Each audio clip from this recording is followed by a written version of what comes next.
বরিশালের ঐতিহ্যবাহী BM college. হাজারো শিক্ষার্থীর স্বপ্নের এই বিদ্যাপীঠের আবাসিক হলগুলোর অনেক অংশ আজ যেন সময়ের কাছে পরাজিত। বছরের পর বছর সংস্কারের অভাবে ভবনগুলোর বিভিন্ন স্থানে দেখা দিয়েছে ফাটল, খসে পড়ছে ছাদের পলেস্তার, নষ্ট হয়ে গেছে জানালা দরজা, আর অনেক জায়গায় রড বের হয়ে এসছে। শিক্ষার্থীদের অভিযোগ, প্রতিদিন আতঙ্ক নিয়েই তাদের থাকতে হয় এসব হলে। সামান্য বৃষ্টি হলেই ছাদ চুঁয়ে পানি পড়ে, দেয়ালের বিভিন্ন অংশ ভিজে যায়, এমনকি অনেক কক্ষে স্যাঁতস্যাঁতে পরিবেশে বসবাস করতে হচ্ছে। রাতে ছাদের পলেস্তার খসে পড়ার ঘটনাও নতুন নয় বলে দাবি তাদের।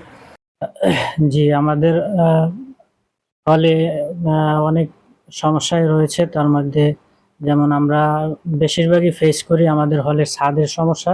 সেটা ম্যাক্সিমাম টাইমই বা অনেক সময় আমরা যেমন শুয়ে থাকি, ঘুমিয়ে থাকি, রুমে থাকি, তখন ছাদ ধসে পড়ে। এগুলা আমাদের জীবনের জন্য হুমকি। আমাদের যে কোনো সময় বড় ধরনের অ্যাক্সিডেন্ট হতে পারে। আমাদের তো এখন মাস্টার্স ইন কোর্স চলে, তো আমার পরীক্ষা 12টা 15-তে। তো আমি পড়াশোনা টেবিলে বসাছিলাম, পড়তেছিলাম। তখন 11টার আগে বা অথবা পরে এরকম সময় হঠাৎ করে আর কি আমি যে টেবিলে বসা এবং পাশে বেড, টেবিল এবং বেডের মাঝ বরাবর অর্থাৎ কর্নারে, টেবিল এবং বেডের যে কর্নারটা, ওই কর্নারে পড়ছে। অর্থাৎ আমার শরীর থেকে 1 ইঞ্চি, অর্থাৎ মাথা থেকে 1 ইঞ্চি দূরে পড়ছে। এই আপনার পলেস্তারাটা দেখাই, এই যে পলেস্তারাটা, এটা যদি কোনো শিক্ষার্থীর মাথায় পড়ে তাহলে কি হতে পারে, এটা তো বুঝতেই পারতেছেন।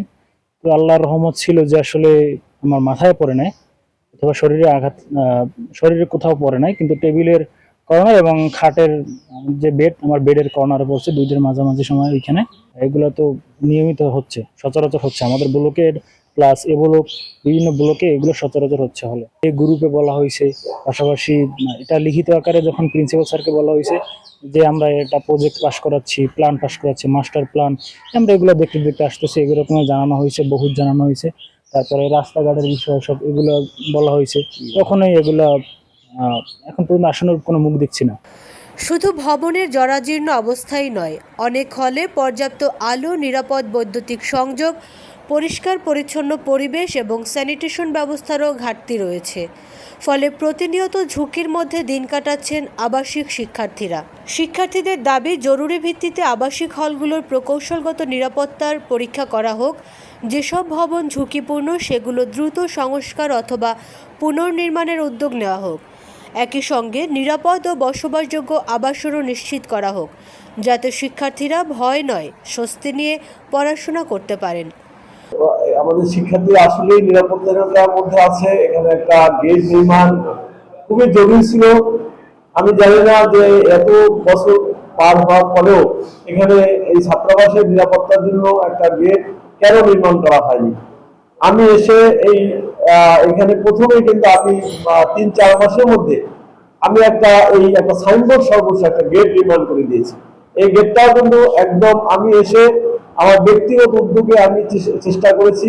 এখন আসলে যেটা হয় যে আমি কয়েকবার উদ্যোগ নিয়েছিলাম যে আমার নিজস্ব তহবিল থেকে অন্তত হলেও একটা গেট তৈরি করে দেই, কিন্তু সেইভাবে আসলে আমি অর্থনৈতিকভাবে সেভাবে এখনো সমৃদ্ধ নেই, যার জন্য আমি আসলে পারিনি। আমি অধ্যক্ষ মহোদয়কে বিষয়টা অবহিত করেছি।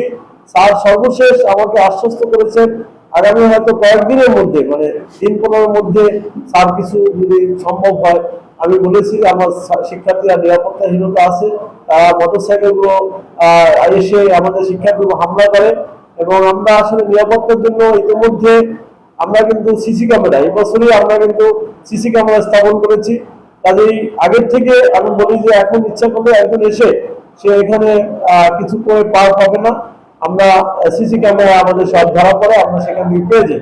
তারপরে আসলে যদি একটা গেট, এই একটা ছাত্রাবাসের মূলই হলো আসলে ছাত্রদের নিরাপত্তার জন্য একটা গেট নির্মাণ করা, এবং যত দ্রুত সম্ভব আমি চাচ্ছি যে আমি এই থাকা অবস্থায় যেভাবেই হোক, সেটা এই হোস্টেলের তহবিল থেকে হোক, আমাদের কেন্দ্রীয় তহবিল থেকে হোক, বা শিক্ষা প্রকৌশলের মাধ্যমে হোক, অন্তত একটা গেট নির্মাণ করে আমার ছাত্রদেরকে আমি যাতে সুরক্ষা দিতে পারি, সেই কাজের জন্য আমি কাজ করছি।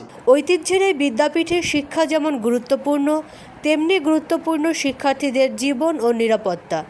তাই এখন প্রশ্ন একটাই, আর কতদিন ঝুঁকি নিয়ে থাকতে হবে বিএম কলেজের আবাসিক হলের শিক্ষার্থীদের? মাহফুজ নুসরাত, বাংলাদেশ বাণী, বরিশাল।